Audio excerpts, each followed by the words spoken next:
Hello everyone. सो आज हम lecture में मराठास को कंटिन्यू करेंगे। अभी से पहले के लेक्चर में हमने मराठास के बारे में डिस्कस करा था, उसको एक बार रिकैप करेंगे, रिवाइज करेंगे ताकि आप अच्छे से रिलेट कर पाओ। उसके बाद आज मेनली हम भोंसले डायनेस्टी को डिस्कस करने वाले हैं। भोंसले डायनेस्टी घबराने की कोई जरूरत नहीं है, ये वही डायनेस्टी है जिससे शिवाजी बिलोंग करते थे, यानी शिवाजी की फैमिली की हम आज बात करने वाले हैं कि शिवाजी के बाद उनके जो सक्सेसर्स थे उन्होंने किस तरीके से रूल करा है और उनके बाद किस किस तरीके की हालात रहे मराठाओं के आगे। ये सारी चीजों को हम लोग आगे डिस्कस करेंगे। तो हमने मराठास में देखा था ये मराठा एम्पायर है। मराठा एम्पायर में जो फाउंडर है वो हमने देखा था शिवाजी हैं। तो शिवाजी खुद शहाजी भोंसले के बेटे हैं, जीजाबाई उनकी माता जी हैं। उन्होंने बहुत सारे काम करे थे, हमने देखा था जैसे रायगढ़, कोंडा, टोंडाना, टोरना, ये किले इन्होंने जीते। उसके बाद इन्होंने एक के बाद एक बहुत सारे किले जीते, बहुत सारी जगहें जीती। 1674 में इन्होंने रायगढ़ में अपने आप को एक टाइटल ले लिया था छत्रपति। इसके अलावा इनके और भी टाइटल थे, हम इनको डिस्कस कर चुके हैं। उसके अलावा हम देखते हैं इन्होंने शाइस्ता खान के साथ युद्ध करे, शाइस्ता खान को हराया। हमने ये भी देखा था इन्होंने सूरत को लूटा है। ये रिकैप है इसलिए हम लोग जल्दी जल्दी कर रहे हैं, डोंट वरी, बाद में हम लोग आराम से बिल्कुल करेंगे। राजा जयसिंह इनको ले गए थे बंदी बना के, ये वहां से छूट के आ गए थे। ये सारी चीजें हमने देखा। हमने इनकी एडमिनिस्ट्रेशन के बारे में भी बात करी थी, जहां पे हमने देखा था कि 8 लोग जो हैं इनकी एडमिनिस्ट्रेशन संभालते थे। उन 8 लोगों को हम अष्ट प्रधान कहा करते थे, जिसमें से हमने देखा था प्रधान है, जिसको प्रधान मंत्री भी कह सकते हैं। वो हमारे पास एक जो वर्ड था पेशवा, तो हम इनको पेशवा कहते थे। वैसे तो ये फारसी का शब्द है, लेकिन यहाँ पे मुगलों के साथ साथ हम देखते हैं कि यहाँ पे इनकी जो एडमिनिस्ट्रेशन है मराठाओं की, इसमें इस्तेमाल होता था। उसके अलावा बहुत सारे सचिव, जर्नल सेक्रेटरी हो गया, आत्मे हो गया, ये इंटरनल सेक्रेटरी हो गया, या फिर इसको सॉरी अमात्य है, दिस इज अमात्य। अमात्य जो है हमारे पास, इसको हम लोग मुजमदार भी कहते थे। मुजमदार मराठा और बंगाल, महाराष्ट्र और बंगाल में चलने वाला ज्यादा वर्ड है। लोग सरनेम भी बियर करते हैं मुजमदार। तो हमने देखा था कि मुजमदार जो है वो अकाउंटेंट है, मंत्री है, इंटरनल मिनिस्टर रहेगा ये, सेनापति है, सुमंत या दाबीर भी कहते थे, ये फॉरेन मिनिस्टर है, पंडित राव है, ये रिलीजियस अफेयर देखेगा, न्यायाधीश है, ये हमने देखा था कि जो जस्टिस है उसके रिलेटेड काम दिखेगा। तो ये सारी चीजें हमने ये देख चुके हैं। शिवाजी की बैटल भी हम डिस्कस कर चुके हैं, रायगढ़ की, टोरना की, तंजावुर की, सारी बैटल्स को देखा था हम लोगों ने। अफजल खान को प्रतापगढ़ में मारा था, ये सारी बैटल्स के बाद तानाजी के बारे में भी हमने देखा था। आज जो है, अब इनके आगे, इनके जो बाद जो बच्चे हुए उनकी बात करने वाले हैं। ठीक है, तो सबसे पहले इसको यहाँ से एक बार एक फैमिली ट्री से समझेंगे, फिर सारी कहानी समझेंगे। यहाँ पे there is a family tree जिससे हम समझेंगे। तो सबसे पहले हम देखते हैं मालोजी राजे। एक हम देखते हैं लोकल फ्यूडल थे महाराष्ट्र के इलाके में। उनका एक बेटा था शाहजी राजे। अब शाहजी राजे के 3 बेटे थे। सबसे बड़ा बेटा संभाजी राजे, बीच का बेटा शिवाजी राजे, जिनका नाम बाद में मशहूर हुआ छत्रपति शिवाजी महाराज के नाम से, और उनका सबसे छोटा बेटा विनायक राजे। तो ये अब इन दोनों को रेस से हटा देते हैं, क्योंकि जो सारी डायनेस्टी है वो छत्रपति शिवाजी के और उनके आगे बच्चों से ही चलने वाली है। छत्रपति शिवाजी के भी हम देखते हैं 2 बच्चे थे। उनका बड़ा बेटा जिसका नाम था संभाजी महाराज, और छोटा बेटा जिसका नाम था राजा राम महाराज। अब छत्रपति ये तो अपने आप को टाइटल लेते ही हैं। ठीक है, तो यहां से हम लोग ये कहानी सारी की सारी देख रहे हैं। अब हम देखते हैं कि छत्रपति संभाजी महाराज का भी एक बेटा था, साहू जी उसका नाम था। इसी तरह छत्रपति राजा राम के 2 बेटे थे, एक का नाम शिवाजी टू था और दूसरा जो बेटा है उसका नाम संभाजी टू है। अब यहाँ पे इनमें से जो शाहू है, राजा शाहू है, इनका कोई बेटा अपना नहीं था। ठीक है, इसलिए ये क्या करते हैं, किसके बेटे को अडॉप्ट कर लेते हैं, जो शिवाजी टू है इन्हीं के बेटे को अडॉप्ट कर लेते हैं। नाम है राम राजा। ठीक है, तो ये सारा का सारा ये डायनेस्टी है, इसी को हम लोग डिटेल में यहाँ पे पीछे डिस्कस करने वाले हैं। Just give me a second, पीछे जाके हम यहीं से शुरुआत करने वाले हैं। तो हम यही देख रहे हैं, संभाजी की बात कर रहे हैं। जो संभाजी हैं शिवाजी के बड़े बेटे थे, आप देख सकते हैं ये प्रतिभाशाली भी शिवाजी की तरह थे, हम देखते हैं। लेकिन ये बहुत ज्यादा समय के लिए राज नहीं कर पाए। शिवाजी के हम देखते हैं कि बाद यही गद्दी पे बैठते हैं, गद्दी के वारिस यही बनते हैं। ठीक है, और ये लेकिन इतना आसान नहीं था गद्दी पे बैठना, क्योंकि जब शिवाजी के जाने के बाद इनके बीच में और इनके छोटे भाई राजा राम के बीच में क्या होता है, एक वॉर ऑफ सक्सेशन छोटी सी शुरू हो जाती है कि राजा कौन बनेगा, राजा कौन बनेगा। लेकिन अल्टीमेटली हम देखते हैं कि संभाजी जो है इस लड़ाई में विजयी होते हैं, या इस कह सकते हैं तना लड़ाई कहना भी सही नहीं रहेगा, तना तनी में इसमें विजयी होते हैं। और संभाजी महाराज जो हैं अब ये बन जाते हैं अगले राजा या अगले छत्रपति। तो संभाजी महाराज के वक्त में सब कुछ सही चल रहा था। जो इस कहानी के मुताबिक हमें ये जानना है कि संभाजी महाराज के वक्त में मुगलों में, अगर आप हम मुगल्स की बात करें तो उस टाइम पे मुगलों में औरंगजेब का राज था। और औरंगजेब हम जानते ही हैं, जो औरंगजेब है उसकी मंशा क्या रही हमेशा से कि जो दक्कन है, दक्कन के ये इलाकों पे वो कंट्रोल करे। ठीक है, फिर भी उसका जो हम देखते हैं कि जो कह सकते हैं कि तालमेल चला हुआ था अभी तक मुगलों के साथ, कुछ खास उसका हम देखते हैं कि कोई बहुत ज्यादा कंफ्लिक्ट नहीं मिल रहा था संभाजी के वक्त में। लेकिन ये कंफ्लिक्ट बहुत ज्यादा बढ़ जाता है जब औरंगजेब का के कई सारे बेटे थे, उसमें से कुछ बेटे उसके विरोधी हो जाते हैं, उसके बाकी हो जाते हैं। और संभाजी क्या करते हैं, उन बेटों को शरण दे देते हैं अपने एम्पायर में। इस बात से नाराज होके औरंगजेब अपनी पूरी की पूरी एक सेना भेज देता है। और साल 1689, याद रखना कौन सा साल, 1689 में एक लड़ाई छिड़ जाती है संभाजी के बीच में और औरंगजेब के बीच में। और ये लड़ाई जो जहां पे होती है उस जगह का नाम है संगमेश्वर। याद रखना क्या लड़ाई है, संगमेश्वर। ठीक है, संभाजी की लड़ाई है तो कहां पे होगी, याद रखना संभाजी की लड़ाई संगमेश्वर में। सेम सेम दोनों अगर हम देखें तो बोलने में सेम लगते हैं, तो ऐसे भी आप इसको याद कर सकते हैं कि संभाजी की लड़ाई कहां पे हुई, संगमेश्वर में। ठीक है, एक बार मैं फिर से दोहराता हूं, संभाजी की लड़ाई कहां पे हुई है, संगमेश्वर में इनकी लड़ाई आपको देखने को मिलेगी। ठीक है, और इसमें होता क्या है, मुगल जीत जाते हैं और जो हमारे पास संभाजी हैं ये हार जाते हैं। और हार के बाद हम देखते हैं कि इनको अब मुगल क्या करते हैं, बंदी बना लेते हैं। और इनको बंदी बना के ये ले जाते हैं अपने साथ, कहां पे, दिल्ली। और दिल्ली में हम देखते हैं कि इनको सजाए मौत दे दी जाती है। मतलब इनको क्या कर दिया जाता है, एग्जीक्यूट कर दिया जाता है। इनको सजाए मौत सुना दी जाती है, किसके द्वारा, औरंगजेब के द्वारा। तो यहाँ पे हम देखते हैं कि संभाजी का अंत हम लोग को देखने को मिलता है। ये एक मुगल पेंटिंग है, इसमें भी आप देख सकते हैं, ये आपको चांडाल दिख रहा होगा। और किस तरीके से हम देखते हैं कि संभाजी को यहाँ पे लेके जाया जा रहा है, किसके लिए, उनकी एग्जीक्यूशन के लिए। आप यहाँ पे देख सकते हैं ये पूरा का पूरा सीन। ठीक है, इस तरीके से ये मुगल इनको सजा सुनाते हैं, सजाए मौत सुनाते हैं। अब सिर्फ संभाजी नहीं, संगमेश्वर की लड़ाई के बाद संभाजी की बीवी को और उनके बच्चे को, बच्चे का नाम जो है याद रखेंगे, ये जो बच्चा है इसका नाम क्या है, साहू। ठीक है, साहू को क्या करते हैं, ये बंदी बना के अपने साथ ले जाते हैं और इनको बंदी ही बना के रखते हैं। तो याद रखेंगे संभाजी मारे जा चुके हैं, अब शिवाजी का जो पोता है शाहू, ठीक है, ये बंदी बना के ले जा चुके हैं इसको। उनके साथ उनकी माता है उनको भी ले जा चुके हैं।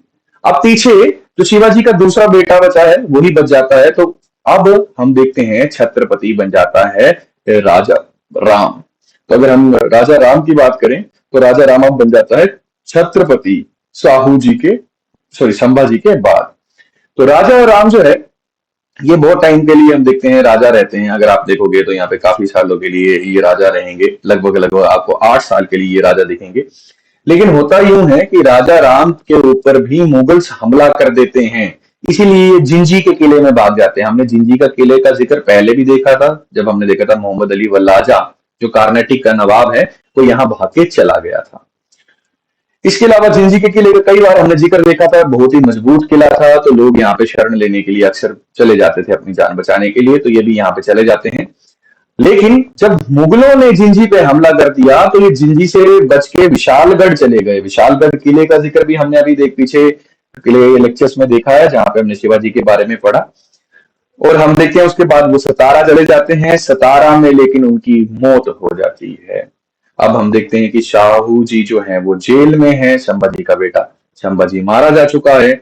अब यहाँ पे शाहू जी का चाचा और संभाजी का भाई शिवाजी का बेटा राजा राम भी मारा जाता है।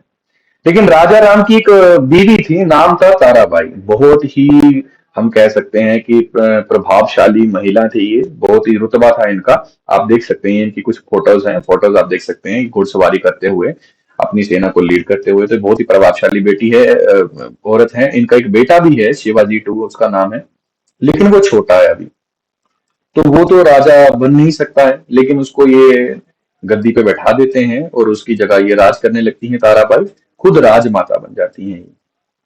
तो सारा काम कौन कर रहा है, राजमाता कर जाती है।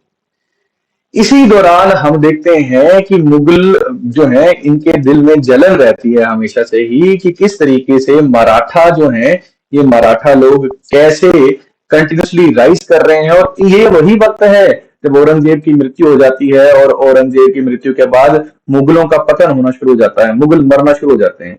तो मुगलों के ही एक आदमी है, याद रखना आपने, यहाँ पे देखो ये जुल्फो वाला मैंने कार्टून लगाया है, इसे याद रखना है आपने, जुल्फिकार खान। जुल्फिकार खान का ये प्लान था कि अगर मराठाओं को कमजोर करना है तो मराठाओं को आपस में लड़ाना होगा, आपस में उनको लड़ाना होगा, उनकी लड़ाई करवानी होगी। तो मराठाओं को लड़ाई करवाने का तरीका क्या था? मराठाओं को लड़ाई करने का तरीका ये था कि जो ताराबाई बैठी हैं वो राजा राम की बीवी है, और राजा राम ने मौका देखते ही, जैसे ही शाहू के फादर को मार दिया गया संभाजी को, तो वो खुद गद्दी पे बैठ गए। हालांकि हक किसका बनता था? शाहू जी का बनता था, लेकिन शाहू जी राजा क्यों नहीं बन पाए, छत्रपति क्यों नहीं बन पाए? क्योंकि कैद में। तो जुल्फिकार खान का दिमाग लगता है कि अगर शाहू जी को छोड़ दिया जाए तो ये जाके अपना हक मांगेंगे, और शाहू जी के और ताराबाई के बीच में हमें टकरार देखने को मिल सकती है। और हुआ भी बिल्कुल वैसे ही, इन दोनों के बीच में टकरार होती है। तो हम देखते हैं, यही सोच के याद रखना आप लोग, शाहू जी को अब कह के कि आप छत्रपति हो, आप जाइए अपना राज संभालिए, जुल्फिकार इनको छोड़ देते हैं बिना वजह के, तो क्यों छोड़ेंगे। अब जैसे ही ये वहां पे पहुंचते हैं तो संभाजी का बेटा शाहू अब बड़ा हो चुका है। शाहू अब ताराबाई से युद्ध करने की बात करता है, अपना हक लेने की बात करता है, लेकिन ताराबाई मानने को तैयार नहीं है, ये भी अपनी बात पे अड़ी हुई है। यहाँ पे अब आता है रोल पेशवा का। ये वो पॉइंट है इतिहास का, जिसमें मराठा इतिहास का, जिसमें पेशवा जो है ये शक्तिशाली होने लगते हैं। पेशवा हालांकि जो यानी प्राइम मिनिस्टर, ये पहले से हैं, शिवाजी के वक्त से ही है। हमने देखा कि अष्टप्रधान का एक अभिन्न अंग है पेशवा। लेकिन इस वक्त में जो पेशवा है वो कौन थे? बालाजी विश्वनाथ। और ये बालाजी विश्वनाथ बहुत ही पावरफुल इंसान है, और इनके आने वाले बच्चे जो हैं अब, यही भोंसले डायनेस्टी यानी शिवाजी की फैमिली की जगह मराठा एम्पायर पे रूल करेंगे। तो बात है 1707 की, याद रखिएगा, बात है 1707 की, साल था 1707। शाहू जी पहुंच जाते हैं पेशवा के पास, जो थे उस टाइम पे बालाजी विश्वनाथ। ठीक है, अब बालाजी विश्वनाथ वादा करते हैं कि ये शाहू जी की मदद करेंगे, क्योंकि शाहू जी ही क्या है, टेक्निकली राइट, हम कह सकते हैं हायर हैं या उत्तराधिकारी हैं इस गद्दी के, मराठा गद्दी के। ठीक है, तो इसके बाद हम देखते हैं कि जो शाहू जी हैं, शाहू जी को इसकी मदद से, बालाजी विश्वनाथ की मदद से, अपनी चाची को यानी ताराबाई को हरा देते हैं एक लड़ाई में। और वो जो लड़ाई है उसको हम जानते हैं खेड़ की लड़ाई के नाम से। तो याद रखना बैटल का नाम क्या है? बैटल ऑफ खेड़। याद रखना बैटल का नाम क्या है? बैटल ऑफ खेड़ 1707। किस किस के बीच में हुई है? ताराबाई, एक तरफ है ताराबाई, और दूसरी तरफ कौन है? दूसरी तरफ हमारे पास है शाहू जी, और इसमें विजेता कौन रहता है? शाहू जी। इसी तरह से हम देखते हैं शाहू जी छत्रपति बन जाते हैं, और ये वही टाइम है जिसमें पेशवा जो है वो पावरफुल हो जाते हैं बहुत ही ज्यादा, और उनकी पावर बढ़ने लगती है। और जो भोंसले डायनेस्टी है, इनकी पावर कम होने लगती है, क्योंकि शाहू जी को जिताने वाला कौन था? पेशवा। तो अब हम देखते हैं पेशवा बन जाते हैं राजा, एक तरीके के असली रियल रूलर्स बन जाते हैं, और नॉमिनल मतलब नाम के राजा रह जाते हैं, कठपुतली के राजा रह जाते हैं साहू जी। साहू जी के पास अब ज्यादा पावर बचती नहीं है। अब हम देख सकते हैं साहू जी छोटा था, तो एक बार ये रिवाइज करते हैं साहू की कहानी, हम इसको कह सकते हैं, बीच में अब बोर ना हो जाए इसलिए चीजें डाल दी जाती हैं। तो साहू जी छोटा था, संगमेश्वर की लड़ाई में, याद रखना, संगमेश्वर की लड़ाई में इनके जो फादर है, इनके फादर को हरा के मुगल्स ले जाते हैं, एग्जीक्यूट कर लेते हैं, और इनको कर देते हैं कैद इनकी माता के साथ। बाद में जुल्फिकार खान, कौन? जुल्फिकार खान जो है इनको छोड़ देता है। फिर ये अपने चाची के साथ अपना हक मानते हैं। इनकी मदद कौन करता है? बालाजी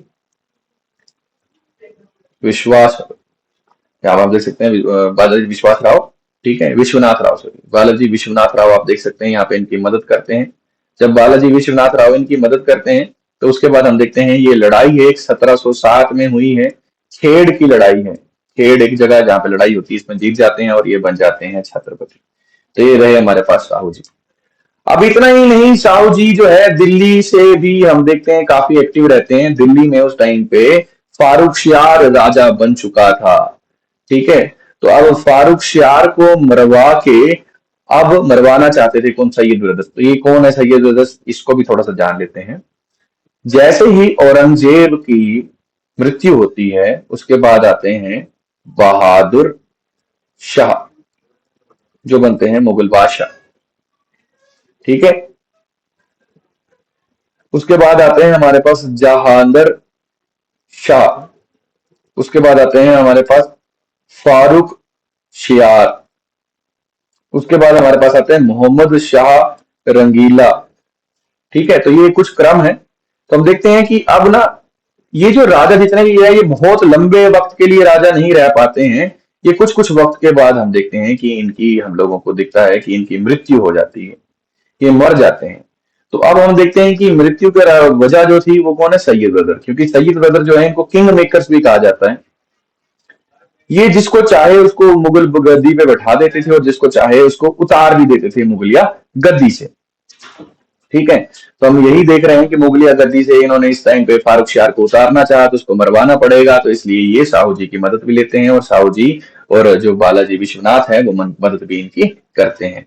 ठीक है, अब हम देखते हैं इसी वक्त में हम देखते हैं जो ताराबाई हैं जो हार गई हैं, इनके साथ क्या होता है? तो ताराबाई जो है ये एक इन जब ये खेड़ की लड़ाई हारती हैं तो इनको एक जगह है कोल्हापुर, तो इनको कोल्हापुर दे दिया जाता है और कहा जाता है आप वहां पे जाके राज कीजिए। ठीक है, तो राजा राम जो है, ठीक है, उनके बच्चे यानी जो हमारे पास जो कोल्हापुर है वो पूरा का पूरा हम देखते हैं कि वहीं पे राज करने लगते हैं। अब हमने देखा ताराबाई का एक बेटा था, बड़ा बेटा, जिसका नाम क्या था? शिवाजी टू। हालांकि हमारे पास संभाजी टू भी था, लेकिन संभाजी टू की बात नहीं करेंगे। शिवाजी टू जो है वो यहाँ पे हमारे पास बड़ा बेटा है। अब इस बड़े बेटे का फर्दर एक बेटा होता है जिसका नाम था राजा राम टू।